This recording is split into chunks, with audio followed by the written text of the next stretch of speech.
CEC Gurukul lecture. In continuation with the series on sociology of work, in today's lecture we are going to discuss about post-industrial society. Now, just to give a brief about the last lecture on industrialization and industrialism, we were talking about social transformation which started with the Industrial Revolution, and there was a large scale shift from a particular kind of an economic, social, political system to a different kind, and that was a kind of an evolutionary trace from, say, in pre-industrial to industrial. Now, after a certain decade, a number of decades of industrial society being growing on the aspect of technology, science, knowledge, then comes in by 1980s we start hearing a lot of terms and lot of concept about the kind of society that we would in future be living. So post-industrial society is basically a thesis and a discourse on trying to understand the nature of changes that would take place in an industrial society. And here in this lecture today, I am going to talk about this thesis specifically as discussed by Daniel Bell. So, with this term post-industrial society is not to be associated, kind of been given by Daniel Bell. He only made it more popular. The term was used by Alan Turing, and it was also extensively used by social philosopher like Ivan Illich. But today's lecture, the focus is to understand the thesis that Daniel Bell gives us in his work, The Coming of Post-Industrial Society. So basically, it is not to be kind of keep in mind from the beginning that there is nothing so in reality or in empirical that we will find as is discussed in this thesis. Daniel Bell was just trying to forecast. He was just trying to make sense of the social transformation which was taking place in the economy and society, and also he was writing at a time when there was kind of lot of negative ways of understanding. There was a lot of conflict perspective. So he is also trying to kind of contradict the Marxian concept that in the growth of economy or the shift from one particular economy to the other would necessarily lead to conflict between people. He was of opinion that technology becomes a change maker, and it kind of brings out a large scale transformation where which society would move in a more positive direction. So in that context, when we look into the thesis of post-industrial society, we can say that it is an attempt to characterize the changing nature of contemporary society, and to keep also in mind that much of the theorization of post-industrial society, or in short we refer it to as PIS, is particularly from the Western society. What was the changes that was seen in US, Britain and other industrial countries. So there is kind of an understanding that what was the speed at which social transformation was taking place. So if we need to first understand what is the post-industrial thesis, and that is to talk about primarily about social change in the social structure, in the way in which economy is being transformed. And not only the economy, when we talk about the economy, we not only restrict ourselves to the modes of production, we also try to see the change in the occupational structure. So the coming in of technology not only kind of brought about a change in, say, from home-based production to factory production, but then we'll see that it also leads to a change in from manufacturing to service sector. Now, with the growth of number of service sector, the occupational structure changes. So from manual workers working on machine, we see a large amount of workers in the service sector, which is termed as the white collar. So that is in brief the crux of a post-industrial thesis. And when we look into it, it's not just he's only talking about the economy, he's talking about the interrelation with society, culture, polity, and therefore it is kind of a venture in social forecasting. To keep in mind, it's kind of a model which Daniel Bell gave it to us to forecast the future. What would be the society, say, kind of after the industrialization has taken place or industrialism has come. So then there is does it lead to the formation of a new image of a society? So when Daniel Bell looks into the post-industrial society, he gives us three dimensions of society. The first is social structure. And as structure implies, it kind of includes economy, technology, and the occupational structure. Economy here would be in terms of primary sector, secondary, tertiary sector. Technology, where we'll see that as industrialization itself was based on the innovation and use of technology, but then there were further changes and technology starts regulating not only the space of production but also the domestic sphere. So there is a large scale amount of influence of technology on society. And then the third dimension of social structure is occupational structure. The occupational structure, as I just said before, is in terms of looking into the nature of the people who are in the employment. So if we see a move from, say, agriculture to manufacturing to service sector, we will see a kind of a change in terms of acquiring skills, and even there is kind of specialization, increase of technical occupation, more and more of technical jobs. So therefore, the occupational change goes under change. The second dimension of society is polity. Now, when we refer to polity, the change in the economy would obviously have an impact on polity. As we said in the previous lecture, that when people started moving from agriculture to industrial society, and there was increase in competition and conflict, it led to the establishment of bureaucracy and nation state. Nation state as an institution to regulate the competition and conflict. So therefore, when we have this further developed, more intense competition, over resources which are unlimited. So the polity becomes significant in terms of the state's responsibility to see distribution and adjudication of conflicting claims. Then the third dimension of society is culture. And this is in terms of the expressive symbolism and meaning. So as we move again from, say, how do we look into it, there was change in the way in which we attached importance to family, to collective life. So as we move towards, say, more away from land and family, the society at the same time started attaching more meaning to individualism, more meaning to materialistic growth, and that is in terms of the change being more holistic.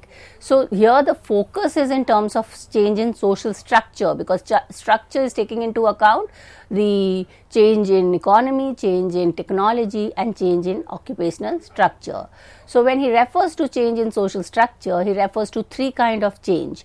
Number one, increasing bureaucratization of science and increasing specialization. Even science has got bureaucratized in the sense that it has to be kind of applied or even used within the system, within a kind of set rules, formal rules, within a hierarchy. And then the second change is management. So management kind of always we'll see that there is some kind of difference in terms of the political elite and the managerial elite, and that negotiation of conflict has kind of become more intense. The third change is new modes of life. New modes of life which depends on the primacy of cognitive and theoretical knowledge. So this is kind of more and more emphasis on acquiring theoretical knowledge, that in terms of becoming more in order to become a member of the occupational structure, or maybe to climb up the mobility pattern, there is the requirement to acquire more and more of theoretical knowledge. Now he also makes reference to the axial principle. Axial principles implies the salient features or the salient regulation of the post-industrial society. So in terms of referring to the three dimensions, that is structure, polity and culture, we need to understand what are the salient features of all the three dimensions. So social structure, we know, is the entire emphasis on economy, in terms of how the economy and the polity kind of together ensures allocation of resources according to the principles of least cost, substitutability, optimization, maximization and like. So this is kind of entirely the structure moving towards a kind of a formal structure which is regulated by rules and regulations, and also in terms of kind of regulating the allocations and distribution of resources.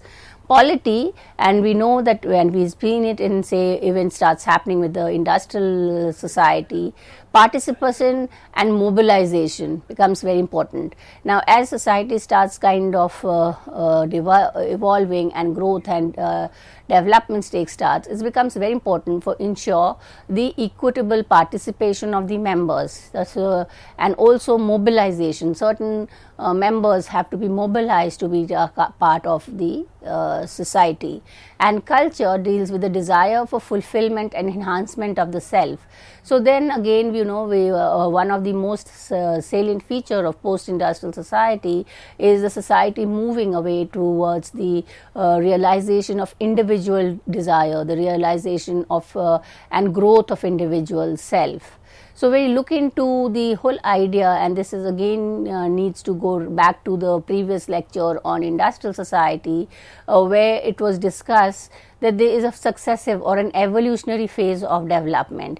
So, we have a pre-industrial society, and when large amount of changes starts taking place, pre-industrial society would be an agricultural society. As technology innovation starts happening, as people start setting up small factories for manufacturing goods, society moves to a industrial progress.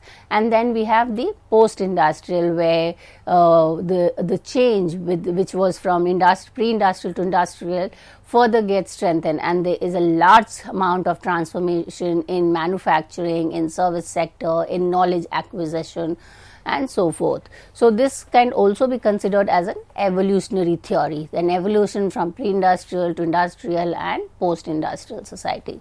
But we need to keep in mind that these three stages or successive phases are not something which are kind of fixed or watertight. There will be a certain kind of continuity from one to the other. For instance, when we say that from pre-industrial the society moved towards industrial, did not imply that agriculture stopped or agriculture kind of disappeared. It still was there, but then agriculture itself becomes an industry. So, we need to keep in mind the continuity when we try to understand this large scale change in the specifically in the realm of work. So, pre-industrial society, as we know from the previous lecture, is is an economy which is home-based production is taking place, and the primacy is on production for consumption. So, the goods are produced and they are consumed within the members of the society. So, the extensive work that was done in the pre-industrial society was agriculture, fishing, mining, and these kind of were considered as something which was very closely related to the nature. So, the pre-industrial people were totally dependent on the resources on the environment. So, the home based economy and a subsistence based subsistence means there was production was only for survival, kind of for their everyday daily need. Raw material is the main source of technology. So, what kind of activities would have been taken place was dependent on the raw material available in that particular society. Technology as such was only not like today in modern society we say technology entering into the private space of our home. We sleep, we eat, drink, everything with the help of technology. Pre-industrial society was different. Technology was restricted to the sphere of agriculture, was restricted into the economic sphere. And industrial society becomes the shift is from primary sector to the secondary sector. So, the primary sector is basically agricultural and mining, fishing, etc. So, secondary starts becoming a manufacturing society. So, centers the entire work relation is to be seen in terms of man-machine relation, and then we start using resources. We start using energy, other forms, electricity, water energy, all kinds of energy are utilized for production, for manufacturing process. And when we start kind of indulging in manufacturing of good, we require a market for the exchange of these goods. So, society therefore kind of gets centered around the exchange of goods and services. So, we can see a gradual shift from agriculture to to factory modes of production. The key occupations then in an industrial society, because its technology plays is the key, the important sectors or the occupations in the industrial society would be engineers, semi-skilled factory workers. Post-industrial society is a transition from primaries to secondary to service sector, or which would be termed as tertiary sector. So, the service sector is kind of a sector where a lot of services are provided for. Say today we know we have internet service, mobile service provider. So, and even kind of where water has become kind of restrict. We have water, we have service providers who give us water for everyday consumption. So, the number of service sector in a post-industrial society kind of increases. So, it marks the centrality of human relationship and intellectual technology. So, technology which was restricted to agriculture, then to manufacturing, and now we have intellectual technology, which is kind of in terms of regulating the knowledge that we have, and intellectual through these computers, ICT, and all kind of algorithm, lot of science and technology all over in the society. So, as I already said that Daniel Bell rejected Karl Marx theory. Daniel Bell is kind of being more functional and more positive in his approach to change and social transformation. Marx kind of focused on the exploitation. For Daniel Bell, the society was progressive, and he would see an egalitarian society. He would see a lot of problems of industrial society being solved. So, let us look into the main areas or 5 dimensions according to Daniel Bell. The first is economic sector, and as we have already discussed, the shift is from a manufacturing sector to a service sector. Occupational distribution, the preeminence of professional and technical class, they become the dominant class in a post-industrial society. So, in other words, we say that the white collar, so the blue collars are the ones who are working on the machine. They were termed as blue because of the kind of the dress code that was in the factories. Now, we move from white collars workers in the service sector, which are not necessarily working on the in the factory, but they are working on machines, on computers, and therefore they are kind of considered as dominating the post-industrial society. And as already said, the centrality is on theoretical knowledge. So, in terms of knowledge becomes important. Why? Because the emphasis is to use that knowledge for planning and forecasting. So, the human beings are not only content of how life is in this period, but they want to forecast. So, we have a lot of planning, we have a lot of forecasting in terms of say sustainable development goal, the 5-year planning, everything we do in terms of keeping the future in mind. The fourth is in terms of kind of when we look into planning and forecasting, technology becomes very significant. Technology helps us to forecast, technology helps us to make sense of what would happen say 5 years down or 10 years down the line. And therefore, post-industrial society, the fifth component is decision making. So, the creation of a new intellectual technology. So, if we look into all the salient features of post-industrial society, we see the first is creation of a service economy. The second is preeminence of professional and technical class. Third, the primacy of theoretical knowledge. Fourth, planning of technology, and fifth, the rise of intellectual technology. Let us just try to understand these 5 dimensions of post-industrial society in more elaborately. So, Colin Clark, in order to understand service economy, divided the sector into 3, which most of us are familiar with. So, the primary, secondary, and tertiary. The primary is the agricultural sector, secondary is the manufacturing, and tertiary is the service sector. So, the pre-industrial was basically primary, dependent on primary sector, industrial on secondary, and post-industry on tertiary sector. Industrialization kind of, if we look into the transformation, it kind of, as I already said, is evolutionary from industrialization to manufacturing, and with manufacturing the income increased. So, when income increases, demand for services increase. So, this is very common if we kind of look into our everyday kind of society.